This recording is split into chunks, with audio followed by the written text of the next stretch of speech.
Hello बच्चों, welcome to CP मंत्रा। आज हम लोग बात कर रहे हैं फ्रिक्शन का एक बहुत ही important topic angle of friction के बारे में। मैं पहले आपको रिकॉल करा देता हूं फ्रिक्शन के बारे में। फ्रिक्शन दो बॉडी के बीच में लगने वाला फोर्स है जो हमेशा सरफेस के पैरेलल होता है और मोशन के अपोजिट डायरेक्शन में वर्क करता है। क्लियर हो गया? मैंने क्या कहा कि यह सरफेस के हमेशा पैरेलल होता है बट यह मोशन के अपोजिट डायरेक्शन में वर्क करता है, फ्रिक्शन कहलाता है। अब मैं बात कर रहा हूं क्या एंगल ऑफ फ्रिक्शन क्या है। एंगल ऑफ फ्रिक्शन की अगर बात की जाए तो it is defined as the angle which the resultant of limiting friction and the normal reaction makes with the normal reaction. मतलब अगर मैं बात करूं यहां पर, यही बात हम यहां भी लिख रखे हैं, तो यहां अगर बात करें जाए तो यहां पर एक बॉडी है और ये बॉडी मान लो यहां से स्लाइड कर रहा है। m मास का बॉडी है, ले लिए, और इस सरफेस पर क्या कर रहा है, ये स्लाइड कर रहा है यानी मोशन में है। तब एंगल ऑफ फ्रिक्शन की अगर बात की जाए तो क्या बन सकता है, यानी जब बॉडी को मोशन में दिया जाए, मान लीजिए ये जो आपका P है, यानी इसको बोल सकते हैं पुलिंग फोर्स। क्या बोलेंगे इसको? पुलिंग फोर्स, यानी बॉडी पुल किया जा रहा है। बॉडी जब पुल करेगा तब मैं एक बात और कह सकता हूं, यहां पर जो फ्रिक्शन है वो जस्ट मोशन, मैंने कहा ही कि हमेशा फ्रिक्शन मोशन के अपोजिट डायरेक्शन में लगता है बट सरफेस के पैरेलल लगता है। कहां लगता है? सरफेस के पैरेलल लगता है। ठीक है, अब समझिए यहां पर पुल किया गया है, कहां कर रहे हैं? अगर मैं इसको लेफ्ट साइड बोलूं और इसको राइट साइड बोलूं तो जरा सोचिए, हम राइट साइड बॉडी को पुल कर रहे हैं तो फ्रिक्शनल फोर्स किधर लगेगा? लेफ्ट साइड लगेगा। मैं इसको फ्रिक्शनल फोर्स को मैंने F कहा। यहां पर एक और छोटी सी बात करते हैं, यहां जो फ्रिक्शनल फोर्स है यानी हम इसको स्टैटिक फ्रिक्शन में मैक्सिमम स्टैटिक फ्रिक्शन भी कह सकते हैं, क्योंकि ये लिमिटिंग वाली बात हो जाती है। और लिमिटिंग फ्रिक्शन क्या होता है आपको पता है कि body just begins to start but before starting, मतलब कहते हैं जब कोई भी बॉडी स्टार्ट होने को था उससे पहले जब हम फ्रिक्शन की कैलकुलेशन करें तो उसको बोल सकते हैं हम लिमिटिंग फ्रिक्शन। और जब लिमिटिंग फ्रिक्शन की बात करें तो इसको कह सकते हैं मैक्सिमम स्टैटिक फ्रिक्शन। स्टैटिक का मतलब होता है ऑब्जेक्ट रुका हुआ होना चाहिए, बट यहाँ पर बात कर रहे हैं लिमिटिंग फ्रिक्शन का, और इसका दूसरा नाम हम ये कह सकते हैं कि जो लिमिटिंग फ्रिक्शन है यह क्या है? स्टैटिक का मैक्सिमम पार्ट। मैक्सिमम का मतलब होता है बॉडी मोशन में आने को था लेकिन उससे पहले कैलकुलेशन कर लिए हैं, उसी को बोल सकते हैं हम मैक्सिमम स्टैटिक फ्रिक्शन या फिर कह सकते हैं लिमिटिंग फ्रिक्शन। जब बॉडी को इधर से पुल करना शुरू की राइट साइड तो यहाँ पर लेफ्ट साइड की तरफ यहाँ पर फ्रिक्शन लगना स्टार्ट हो गया। और जब फ्रिक्शन लग रहा है तो मैंने डेफिनेशन की बात करा है कि ये क्या होता है कि the angle which the resultant of limiting friction and the normal reaction makes with normal reaction. मतलब समझिएगा इसका, यहाँ पर क्या बन रहा है? ये लिमिटिंग फ्रिक्शन और ये बॉडी का नॉर्मल रिएक्शन। क्योंकि नॉर्मल रिएक्शन में क्या बात बनता है बच्चों, हमेशा ऑब्जेक्ट किसी भी सिचुएशंस में हो, किसी भी कॉन्फ़िगरेशन में हो, जिस पोजीशन में ऑब्जेक्ट है उसके हमेशा नॉर्मल एक्ट करता है और इसको बोलते हैं नॉर्मल रिएक्शन। सरफेस के परपेंडिकुलर लगने वाला जो फोर्स होगा उसको बोलते हैं नॉर्मल रिएक्शन। मतलब यहाँ पर कह सकते हैं ये हॉरिजॉन्टल बॉडी है, हॉरिजॉन्टल सरफेस है और उस पर एक बॉडी कैसा है? हॉरिजॉन्टली रखा हुआ है। ठीक है, और तो यहाँ पे नॉर्मल कैसा लगेगा? एकदम वर्टिकल डायरेक्शन में। और जो ये वर्टिकल डायरेक्शन में लग रहा है, अब आप भी जरा सोचिए तो यहाँ पर क्या बन गया? ये बन गया आपका लिमिटिंग फ्रिक्शन। और लिमिटिंग फ्रिक्शन और रिजल्टेंट के बीच में जरा समझिएगा बच्चों, लिमिटिंग फ्रिक्शन और किसके? नॉर्मल रिएक्शन के बीच में मान लीजिए इसका मैंने कहा दिया S। अब यहां से नॉर्मल के साथ जो एंगल बनता है इसी को बोलते हैं हम लोग क्या? ये एंगल ऑफ फ्रिक्शन। क्या बोल रहे हैं?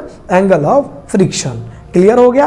फिर समझिएगा कि जो एंगल है वह किसके कारण, यानी लिमिटिंग फ्रिक्शन और नॉर्मल के बीच में, लेकिन किधर से? यानी नॉर्मल रिएक्शन से। तब इसको क्या बोलेंगे? Angle of friction. अब यहां पर थीटा क्या बन रहा है? थीटा जो बन रहा है यह है आपको एंगल ऑफ फ्रिक्शन। क्या है ये? Angle of friction. ठीक है, अब जरा सोचिए, अगर मैं इसको वेक्टर की तरह इसको अगर हम क्या करें, रिजॉल्व कर दें, तो सोचिए यहाँ पर क्या बात बन रहा है, ये r और ये क्या बनेगा FL। तो यहाँ से मैं निकाल सकता हूँ tan थीटा, यानी इसका जो स्लोप है ये हम निकाल सकते हैं। तो यहाँ से कह सकते हैं बच्चों कि tan थीटा इक्वल्स टू, अब tan थीटा किसके करीब होता है, अगर ट्रिगोनोमेट्रिक फंक्शन की बात की जाए तो tan थीटा होता है यानी p/b, किसके करीब, p/b। अगर थीटा के सामने वाले की बात करें तो मैं इसको कह सकता हूं p, और ये देखिए p यानी ये वाला पार्ट ही इसका पैरेलल है, मतलब ये और ये आपस में क्या है, पैरेलल है, और ये जो है इसके पैरेलल है। तो मैं कह सकता हूं कि थीटा के सामने वाला जो एंगल है, सॉरी जो साइड्स हैं, थीटा के सामने वाला जो साइड्स बनेंगे वो परपेंडिकुलर होगा, और परपेंडिकुलर को जहां पर 90 में कट कर रहा होगा और जो यहां पर साइड्स कट कर रहा है वह क्या कहलाएगा, बेस कहलाएगा। That means just we have consider as a SR is a perpendicular and the RO is considered as a base. Then we can also write tan theta equals to perpendicular, that means FL upon में R। बच्चों FL upon में R, but आप बचपन से भी जानते हो कि जब मैं बात करूं कि स्टैटिक फ्रिक्शन की बात करें या हम लिमिटिंग फ्रिक्शन की बात करते हैं तो यहां पर क्या बात बनता है, जरा देखिए, यानी कोफिशिएंट ऑफ किसका, कोफिशिएंट ऑफ लिमिटिंग फ्रिक्शन, यानी मैं कह सकता हूं म्यू एल किसके करीब होता है, ये होता है FL अपॉन में R। ठीक है, ये पढ़ा चुके हैं, परेशान होने की बात नहीं है, आप प्रीवियस लेक्चर को देखिए आपको सब समझ में आ जाएगा। तो क्या हुआ, कोफिशिएंट ऑफ लिमिटिंग फ्रिक्शन किसके करीब होता है, यानी mu L equals to FL upon में R। बच्चों यहाँ पर जरा देखिए, यहाँ पर इक्वेशन की बात कर लेते हैं, चलिए इसको इक्वेशन 1 माने, इस क्वेश्चन 2 मान लेते हैं। अब इक्वेशन 1 और 2 को कंसीडर कर लीजिए। अब यहाँ पर FL अपॉन में R और ये भी दिख रहा है आपको FL अपॉन में R, तो क्या मैं इसको ऐसे लिख सकता हूँ क्या, tan थीटा इक्वल्स टू क्या बनेगा, ये म्यू एल। मैं थोड़ा साइड हो रहा हूँ, आप जरा इसको चेक करिए क्या बन रहा है, tan theta equals to mu L. अब इसको कंसीडर कर लेते हैं तो यहाँ से कह सकते हैं बच्चों कि थीटा इक्वल्स टू क्या बन रहा है, tan इनवर्स यानी म्यू एल, या फिर कह सकते हैं थीटा, यानी दूसरा फॉर्मूला की बात कर लें, थीटा इक्वल्स टू बन जाएगा tan इनवर्स और ये बनेगा FL अपॉन में R। ठीक है, R की वैल्यू फाइंड आउट करने के लिए बता चुके हैं, है ना बात सही। आप प्रीवियस लेक्चर को देखिए, आपको सब समझ में आसानी से आ जाएगा। अब यहाँ पर एक बात बनती है, मैं थोड़ा साइड हो रहा हूँ, यहाँ पर एक बात बनती है बच्चों, यहाँ पर बात ये बनता है कि जो tan थीटा है, किसकी बात कर रहे हैं हम, tan थीटा का, ये म्यू एल के करीब है। तो आप यहाँ से ये बात कह सकते हो कि जो कोफिशिएंट ऑफ स्टैटिक फ्रिक्शन है या फिर लिमिटिंग फ्रिक्शन है, मैंने क्या कहा, coefficient of static friction, maximum static friction की बात करेंगे, मैक्सिमम स्टैटिक फ्रिक्शन। ठीक है, और मैक्सिमम स्टैटिक फ्रिक्शन को ही तो लिमिटिंग फ्रिक्शन कहते हैं। तो मैं यहां से क्या कह रहा हूं कि जो यहां पे कोफिशिएंट ऑफ क्या बन रहा है, कोफिशिएंट ऑफ, अगर मैं स्टैटिक मैक्सिमम स्टैटिक फ्रिक्शन की बात करें तो वह इक्वल्स टू होगा tangent of angle of friction. तो कह सकते हैं tangent of angle of friction is equals to maximum static friction. और बच्चों यहां पर मैक्सिमम स्टैटिक फ्रिक्शन को एक बात और कह सकता हूं मैं, यहां से कह सकते हैं इसको, यानी लिमिटिंग फ्रिक्शन। कौन सा बोल सकते हैं, लिमिटिंग फ्रिक्शन। थोड़ा याद रखिएगा इन चीजों को। ठीक है, तो समझ में आ गया, एंगल ऑफ जो फ्रिक्शन है वो क्या होता है कि कोई भी बॉडी अगर किसी भी सरफेस पे, किसी भी सरफेस, जॉरिने की ओरिजेंटली की बात कर रहा हूं मैं, आप इंक्लाइन कर लो, कोई दिक्कत वाली बात नहीं होती है। तो जहां फ्रिक्शन लग रहा है तो फ्रिक्शन लगने पर, चलिए मैं एक बार दिखा भी देता हूं, है ना, कि अगर मान लीजिए अगर इंक्लाइंड है, मान लेते हैं ये, और यहां पर एक ऑब्जेक्ट है, दिख रहा होगा। अब यहां से नॉर्मल कहां लगेगा, नॉर्मल हमेशा कहां लगेगा, इसके परपेंडिकुलर। और बॉडी को अगर इधर पुल किया जाए तो समझिएगा, बॉडी को अगर इधर पुल करते हैं तो फ्रिक्शन कहाँ लगेगा बच्चों? फ्रिक्शन लगेगा जस्ट अपोजिट, एकदम से जहां पुल किया जा रहा है उसके अपोजिट डायरेक्शन में मिक्स क्या लगेगा, यानी फ्रिक्शन फोर्स। और जब फ्रिक्शन लग रहा है तो यहां पर कौन सा बात किया, लिमिटिंग फ्रिक्शन। तो इनके और इनके रिजल्टेंट, और कहां से एंगल बना दोगे, एंगल कहां से बना रहे हैं सर आप बना रहे हैं जहां पर नॉर्मल है उधर से, तो इसको क्या बोलेंगे, यानी बोलेंगे एंगल ऑफ फ्रिक्शन। क्लियर हो गया? अब बात करते हैं resultant force exerted by the surface on the block, मतलब रिजल्टेंट कितना फोर्स एक्सर्ट कर रहा होगा उसकी बात करते हैं। अब जरा सोचिए डायग्राम के सामने, देखिए डायग्राम को देखिए बच्चे, यानी रिजल्टेंट की बात की जा रही है, तो सबसे पहले यहां एंगल ऑफ फ्रिक्शन की बात करें, एंगल ऑफ फ्रिक्शन क्या बन गया, थीटा। और ये बना कैसे है, यानी फ्रिक्शन और नॉर्मल डायरेक्शन के बीच, कहां से, नॉर्मल डायरेक्शन से जो एंगल बनेगा उसको क्या बोलेंगे, एंगल ऑफ फ्रिक्शन। अब अगर मैं नॉर्मल की बात कर लेता हूं, अब जरा सोचिए तो नॉर्मल क्या है, आर। पहले इस ब्लॉक को कॉन्फ़िगर कर लेते हैं कंप्लीटली। अब यहां पर m मास का ब्लॉक था, जरा समझिएगा बच्चों, ये कितने मास का था, m मास का ब्लॉक है। तो यहां पर नीचे की तरफ यानी वर्टिकली डाउनवर्ड क्या लगेगा, वेट, और वेट किसके करीब होगा, mass into acceleration due to gravity. Clear? अब जरा सोचिए, यानी मैं यहां पर स्पष्ट तौर पे ये कह सकता हूं very clearly, just I am saying about the r is equals to mg, r is equals to mg, that means the mass and the acceleration due to gravity। अब मैं आगे की बात करता हूं, जब मैं रिजल्टेंट की बात करूं, यानी मैं क्या निकालने की कोशिश कर रहा हूं, OS, ठीक है, किसकी बात कर रहे हैं, OS। जरा सोचिए रिजल्टेंट क्या बनेगा,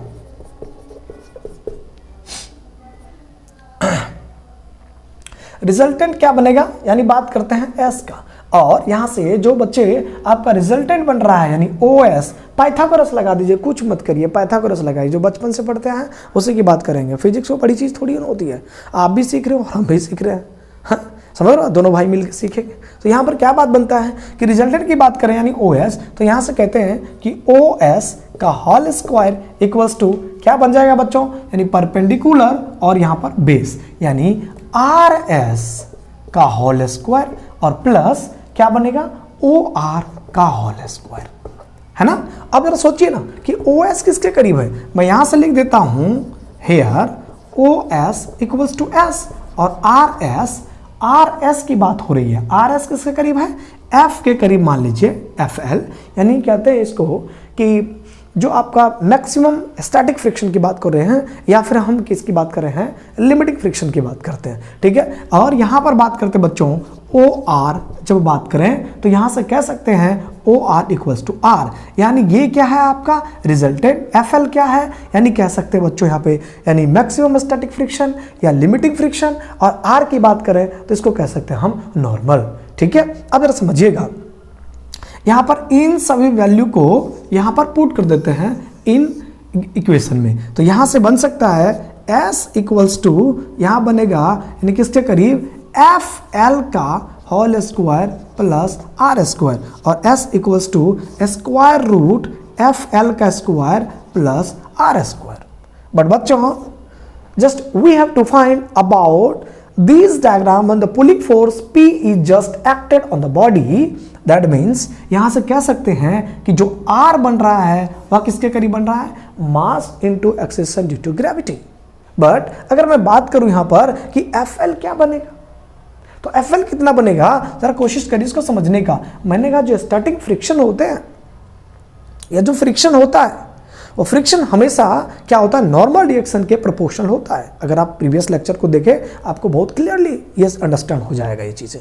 तो यहाँ पर मैं बात कर रहा हूँ क्या कि अगर यहाँ पर FL डायरेक्टली प्रोपोर्शनल बनता है किसका, R का, तो प्रोपोर्शनल को हटा दीजिए, तो FL इक्वल्स टू क्या बन रहा है, म्यू L इंटू में R, और R की वैल्यू आपको फाइंड आउट हो चुका है, आप पुट करिए, आंसर बनकर तैयार। तो मैं यहां से कह सकता हूं कि S इक्वल्स टू किसके करीब बनेगा, स्क्वायर रूट कितना बन गया FL, देखिए म्यू L इंटू R का होल स्क्वायर और प्लस कितना R स्क्वायर। अभी तक में कोई दिक्कत नहीं होनी चाहिए। और R कितना आ गया, mg।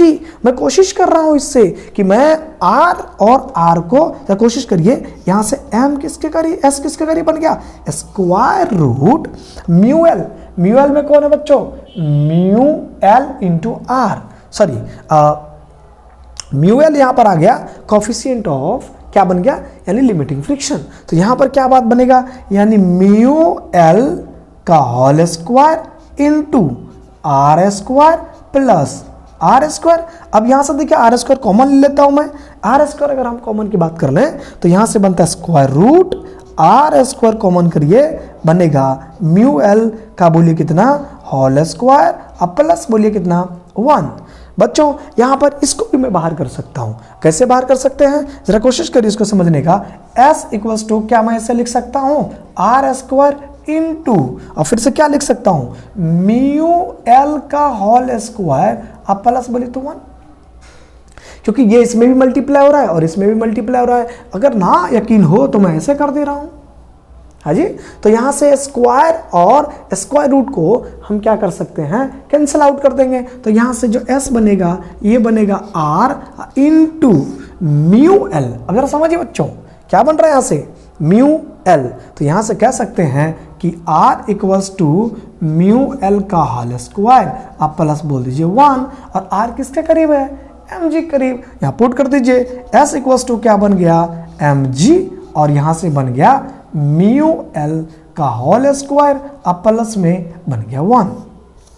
यानी आपका क्या निकल गया, आपका एक वैल्यू निकल गया कि रिजल्टेंट ऑफ द फोर्स या resultant force exerted on the surface of the block, उस ब्लॉक पे कितना फोर्स एक्सर्ट कर रहा होगा।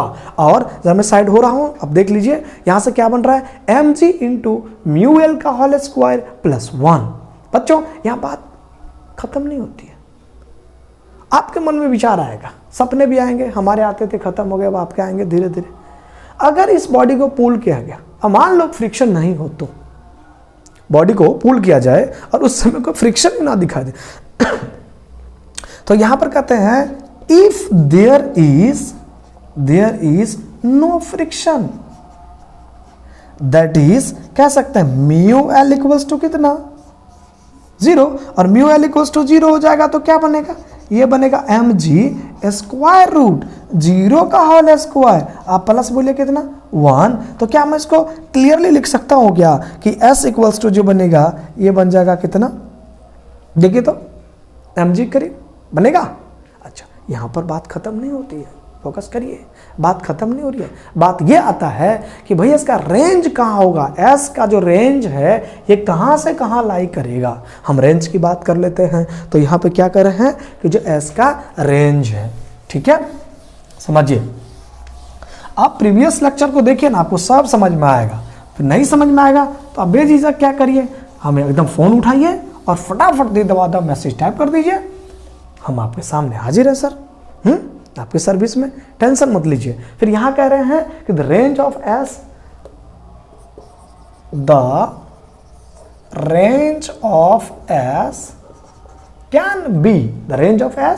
Can be given by. Writing समझ में ना आए तो देखो मैं बोल रहा हूं तो उसको नोट, उस पर ध्यान देने की कोशिश करना। थोड़ा सा ये एक ड्रॉबैक है भाई, राइटिंग की थोड़ी दिक्कत चलती है ना, मैं कोशिशों से करता हूं कि आपको समझ में आ जाए, है ना बात सही। तो ये कहां से कहां लाई करेगा, यानी ये करेगा साहब कहां से, mg less N equals to s less किसके, N equals to mg into कितना, ये बन जाएगा mg इनटू कितना बन रहा है, देखिए ना, फोकस करिए ना, कितना बन गया है mg म्यू स्क्वायर प्लस 1। तो यहां से लिख दीजिए mg यानी म्यू एल का स्क्वायर और प्लस 1, ठीक है। थोड़ा आप इस पे फोकस करेंगे, अगर बात करें तो ये किसका क्वेश्चन बन जाता है, ये बनता है गुरु किसका, हाँ जयमैन का, ठीक है। तो फोकस करते रहिएगा इस पर, कोई बड़ी बात नहीं है। और आपके ऑप्शंस ढूंढिए कहाँ है, ऑप्शंस में देखिए यहाँ पर ये भी लिखा जा सकता है r less equals to s less equals to r square root, यानी क्या बन रहा है, म्यू एल स्क्वायर प्लस में 1, या तो दोनों में से एक ऑप्शन ढूंढ लीजिए, बनकर तैयार हो जाएगा। क्लियर हो गया। तो हमने आपको अभी भी बताया एंगल ऑफ फ्रिक्शन, और बता दिए कि the resultant force exerted by surface on the block, surface on the block, वो सरफेस ब्लॉक पर कितना फोर्स लगाएगा। तरफ चल रहे हैं। जो नेक्स्ट टॉपिक है दोस्त, ये बनता है एंगल ऑफ रिपोज। क्या बात कर रहे हैं? Angle of repose. अब एंगल ऑफ रिपोज क्या है? The angle of repose is defined as the angle of the inclined plane with horizontal. Focus करिए, the angle of inclined plane with horizontal such that a body placed on it, such that a body placed on it, ठीक है, just begins to slide. मतलब कि अगर एक ऐसा incline plane जिस पर हॉरिजॉन्टल से बॉडी स्लाइड करना शुरू कर दे, मतलब समझे गए? नहीं समझे, कोई बात नहीं। अब क्या है, मान लेते हैं, अभी मैं कैसे दिखाऊं, चलिए दिखाने की कोशिश कर रहा हूं। वैसे तो बोर्ड पर दिखाएंगे ही, मैं ऐसे नॉर्मल बात कर रहा था कि इसको डेली लाइफ में अगर बात की जाए, यानी कहते हैं कि आपका जीवन काल में अगर दिखाने की कोशिश की जाए तो मान लीजिए ये क्या है, एक बॉडी ऐसा है, ठीक, और इस पर एक स्लाइड कर दिया। ये यहाँ पर देखिए, ये हॉरिजॉन्टल है, फोकस करिए, ये हॉरिजॉन्टल है, और यहाँ पर एक बॉडी ऐसा है। अब यहाँ पर इस बॉडी को मान लेते हैं, चलिए इसको, अब ये बॉडी क्या कर रहे हैं, इसको रख दे रहे हैं। क्लियर हो? और लो भैया, पहले गिर गया, ठीक है, समझिए, ये बॉडी को यहाँ रख दिया गया है। अब जब बॉडी को रखते हैं, इसको एंगल से ऐसे इंक्लाइन उठा रहे धीरे धीरे, ये बॉडी जस्ट स्लाइड करना क्या कर रहा है, स्टार्ट कर दे। हॉरिजॉन्टल से एक ऐसा एंगल जिस एंगल पर ऑब्जेक्ट स्लाइड करना शुरू कर दे, वो एंगल क्या कहलाता है, एंगल ऑफ रिपोज। क्लियर हुआ? जैसे समझिए, 2-3 डायग्राम समझा देता हूं। मान लीजिए एक ऑब्जेक्ट, एक ऐसा सरफेस है, और यहां पर क्या है, एक यहां पर कुछ इस तरह से, यानी θ1, α1, α2, इस तरह का कुछ नाम दे सकते हैं। तो हम यहां पर α1 ले लेते हैं, ठीक है, α1 यहां पर ब्लॉक दिए, नहीं सरक रहा है, स्लाइड नहीं हो रहा है। अब यहां पर क्या करते हैं, धीरे धीरे हम इसको बढ़ा रहे हैं, यही है, फिर हमने बढ़ाया, और जब बढ़ाया ये ब्लॉक सरकना शुरू कर दिया, तो जिस एंगल पर ये हॉरिजॉन्टल से जिस एंगल पर ये बॉडी स्लाइड करना शुरू कर दिया, वो क्या कहलाएगा, एंगल ऑफ रिपोज। तो मैं फिर से एक बार रिकॉल कर देता हूं, the angle of repose is defined as the angle of inclined plane, the angle of inclined plane with horizontal such that a body placed on it just begins to start. Clear है? अगर समझिए, चलिए मैं इसको clearly समझाता हूं। एक diagram बनाए, और यहां पर क्या बात बन रहा है, मैंने कहा ये जो आपका सरफेस है ये एकदम से हॉरिजॉन्टल है, एकदम हॉरिजॉन्टल, और इस सरफेस को कुछ इस तरह कर दे रहे हैं। मान लेते हैं कि इस पर कोई भी बॉडी स्लाइड करना शुरू कर दिया हो, तो ये जो एंगल बना है इसी को क्या बोलेंगे, जिस पर एक ऐसा एंगल जिस पर बॉडी स्लाइड करना शुरू कर दे, उसको क्या बोलेंगे साहब, उसको बोलेंगे एंगल ऑफ रिपोज। क्या बोलेंगे, एंगल ऑफ रिपोज। अब एंगल ऑफ रिपोज निकालने के लिए थोड़ी सी हम लोग मदद कर लेते हैं। मैं साइड हो रहा हूं थोड़ा, आप देख लीजिए बच्चों। अब यहां पर क्या है कि बॉडी यहां से स्लाइड होना शुरू हो गया। चलिए अब यहां पर क्या करिए, इसका फ्री बॉडी डायग्राम ले लीजिए। हम क्या करेंगे, इसका फ्री बॉडी डायग्राम निकालते हैं। क्या निकालेंगे, free body diagram. Free body diagram बनाने के लिए ये बेसिक सा एकदम से कॉन्सेप्ट दिए हैं, इसको देखने के लिए आपको थोड़ा सा जो प्रीवियस लेक्चर है उसको थोड़ा सा आपको देखना पड़ेगा और थोड़ी रिकॉल करनी पड़ेगी, ठीक है। बहुत आई होप कि बहुत बढ़िया अंडरस्टैंड हो जाएगा आपको, ठीक है। ना हो तो फिर मैं कब काम आऊँगा, ये भी तो बात है। तो यहाँ पर देखिए, इस बॉडी को हम कुछ इस तरह से रख देते हैं, ठीक है। और मान लीजिए यहाँ पर पॉइंट ऑब्जेक्ट ले लिए, तो पॉइंट ऑब्जेक्ट है, तो ये एंगल कितना बन रहा है साहब, अल्फा। अब मैं क्या बनाने जा रहा हूं, मैं इसका फ्री बॉडी डायग्राम। और फ्री बॉडी डायग्राम के लिए अब इस ब्लॉक पर क्या लगेगा, सरफेस यही बना, तो सरफेस का ये क्या बन रहा है सर, ये वाला जो सरफेस का बन रहा है ये बन रहा है रिजल्टेंट, सॉरी नॉर्मल रिएक्शन। क्या बन रहा है, नॉर्मल रिएक्शन। और इसके जस्ट वर्टिकली डाउनवर्ड क्या बन जाएगा, ये बन जाएगा W इक्वल्स टू कितना, mg।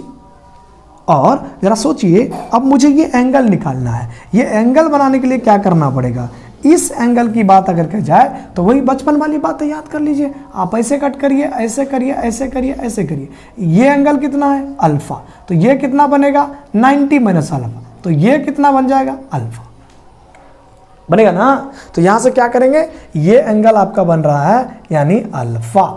और जब अल्फा बन जा रहा है तब इसको कंपोनेंट में हम क्या करते हैं? रिजॉल्व कर दे रहे हैं। जब हम कंपोनेंट में रिजॉल्व करेंगे तो यहां पर देखिए किसको रिजॉल्व करना है? जिससे एंगल चिपका पड़ा हो, यानी mg को तोड़ रहे हैं। तो यहां से बनेगा mg इंटू बोलिए कॉस अल्फा, और इसी का परपेंडिकुलर इस तरफ जाएगा तो मैं ऐसा लिख सकता हूं यहां से mg इंटू साइन अल्फा।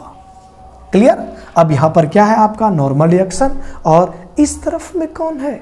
अगर समझिए इस तरफ में कौन है? जब बॉडी इधर स्लाइड करेगा तो इस साइड क्या लगेगा? Opposing force, opposing force, opposing force, friction. तो यहां पर क्या लग रहा है? ये लग रहा है आपका फ्रिक्शनल फोर्स यानी F। अब जरा सोचिए, अगर मैं इसको थोड़ी सी बैलेंस कर दूं तो क्या बात बन सकता है? देखिएगा, तो हम इसको फिर समझिए बच्चों। मैंने कहा इसका फ्री बॉडी डायग्राम बनाए, सरफेस के परपेंडिकुलर क्या लग रहा है? Normal reaction. बॉडी स्लाइड कर रहा है तो अपोजिंग डायरेक्शन मोशन के अपोजिट में क्या लग रहा है? Frictional force. वर्टिकली डाउनवर्ड क्या लग रहा है? वेट। और ये एंगल निकल चुका है, इसलिए हमने वेट को क्या कर दिए? इसको कंपोनेंट में रिजॉल्व कर दिए, और जिससे एंगल चिपका होता है उसको करते हैं कॉस में, और उसी का परपेंडिकुलर करते हैं उसको साइन में। कोई कष्ट वाली बात नहीं है। अब यहां से बात कर लेते हैं क्या कि जो लिमिटिंग फ्रिक्शन होगा उसका वैल्यू क्या होगा। तो यहां देखिए, लिमिटिंग फ्रिक्शन यानी क्या बन रहा है? F। ये क्या बनेगा? F को कौन बैलेंस कर रहा है साहब? तो यहां से कह सकते हैं mg इंटू बोलिए साइन अल्फा। ये क्या बन गया? F। और R इक्वल्स टू कितना हो गया? यानी नॉर्मल फोर्स कह दीजिए या नॉर्मल रिएक्शन फोर्स कह दीजिए, यानी R। ये किसके करीब बन जाएगा? ये बन जाएगा आपका यानी mg इंटू बोलिए कॉस अल्फा। ये दो पार्ट आपका निकल चुका है। फिर हम कर क्या सकते हैं यहां से? अब इसको क्या करिए, थोड़ा सा रिजॉल्व कर दीजिए सर। अब रिजॉल्व करा जाए तो क्या ये हो सकता है? क्या देखिए तो हो सकता है। तो मैं यहीं से क्या काम कर देता हूं, फिर से वही जो बचपना में किए थे, यानी tan alpha. tan alpha equals to क्या बनेगा बच्चों? tan अल्फा इक्वल्स टू बन जाएगा आपका यानी F अपॉन में बोलिए R। कोई कष्ट वाली बात नहीं होनी चाहिए। अब यहां पर क्या बन रहा है? बट यहां से क्या होता है? बट F अपॉन में R जो बनेगा ये किसके करीब होता है? स्टैटिक फ्रिक्शन का। किसके करीब हो जाएगा? ये स्टैटिक फ्रिक्शन का। और जब स्टैटिक फ्रिक्शन की बात आ जाती है तो यहां से स्पष्ट तौर पे कह सकते हैं यानी मैक्सिमम स्टैटिक फ्रिक्शन। और ये किसके करीब बन जाएगा? ये बन जाएगा बच्चों आपके सामने किसका? tan थीटा का। अब आप इनको कंपेयर करिए और इनको कंपेयर कर लीजिए। देखिए यहां से क्या बन रहा है? इन दोनों को अगर देखा जाए तो यानी कह सकता हूं मैं tan alpha equals to F upon में R इक्वल्स टू यहां पर mu S equals to tan theta. क्या ये बन रहा है? क्या बात है? जरा फोकस करिए तो बन रहा है क्या? अगर ये बातें बन जा रही हैं तो जरा फोकस कर लीजिए।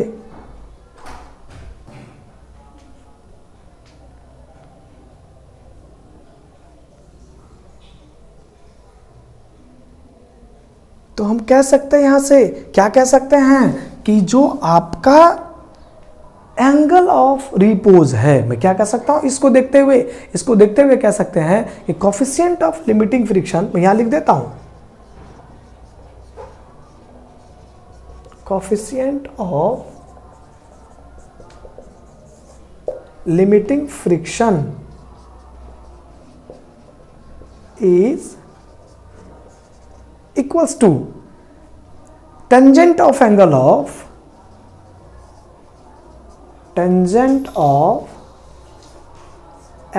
of repose।